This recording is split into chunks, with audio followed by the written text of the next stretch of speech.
The Committee to Recall Sheriff Jerry Hatcher has created this video series where we break down the 8 counts of the recall for Sheriff Jerry Hatcher and explain the evidence supporting each of these counts.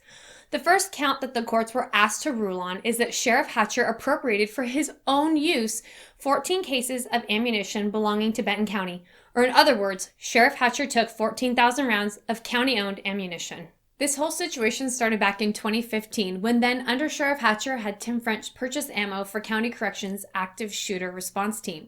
Now this is a team that was organized for the sole purpose of responding to an active shooter at the County Justice Center. Purchasing this ammo for this team was not an unusual occurrence. Over the years, tens of thousands of rounds had been purchased for this team, although the ammo ended up being used for other purposes. Another interesting point about this large order of ammo is that the active shooter response team was essentially non-existent at that time, and it continues to be defunct to this day. The only weapons issued to the 2 staff members on the team were a .40 caliber handgun and a .223 rifle. At no time were these staff members issued any firearm that used .22 caliber or 9mm ammo, yet cases of both of these calibers were included on the order. There is no need for either of these calibers to be purchased using the risk management fund that Hatcher and French controlled. When the shipment of ammo arrived, it was stored in a closet separate from the other ammo, and the access to that closet was restricted to Sheriff Hatcher, Tim French, and senior management. Shortly after the ammo arrived, it was noticed that some of it had gone missing from the closet. This loss was reported, and Sheriff Hatcher responded by having the locks changed, but he didn't make any mention that he had the missing ammo. Now, if we fast forward to 2020, when the Kennewick Police Department was requested to remove the guns and ammo from his residence as part of his divorce proceedings, upon removing the ammo, KPD noticed that it had Benton County shipping labels on it and turned it over to the sheriff's office, indicating that there might be a crime given the unusual quantity of county ammo. Upon receiving the ammo, the sheriff's office was able to discover that the ammo that had been recovered from the garage was in fact the ammo that had gone missing from the shipment in 2015.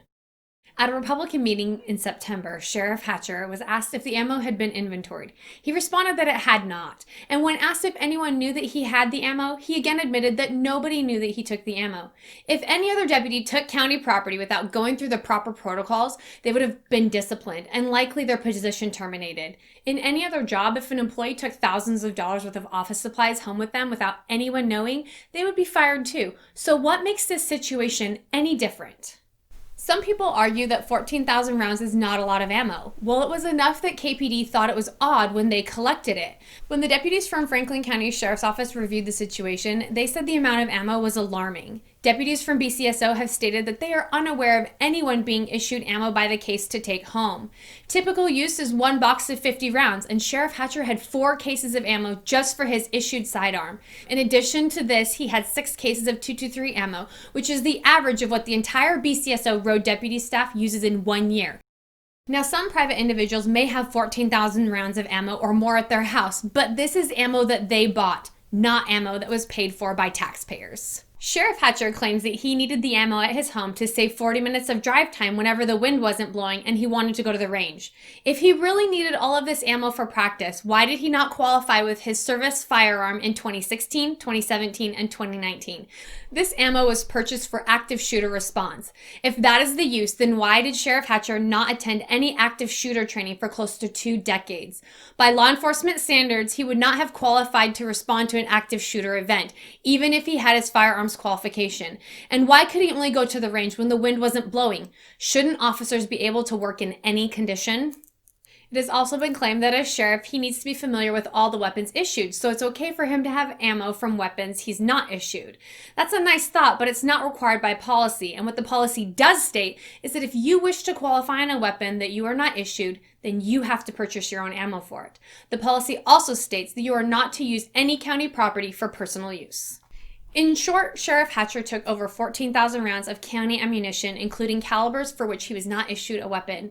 He took the ammo without anyone knowing about it, and when confronted with the ammo going missing, instead of admitting that he had it, he just changed the locks. The quantity of ammo is well beyond what any other deputy is issued. Sheriff Hatcher should not have taken the ammo and should be held accountable for his actions. You can find all the supporting documents for this count on our website at www recallsheriffjerryhatcher.com. This video series was paid for by the Committee to Recall Sheriff Jerry Hatcher. Top contributors are the Washington State Fraternal Order of Police, the Benton County Deputy Sheriff's Guild, and Kathleen Werschke.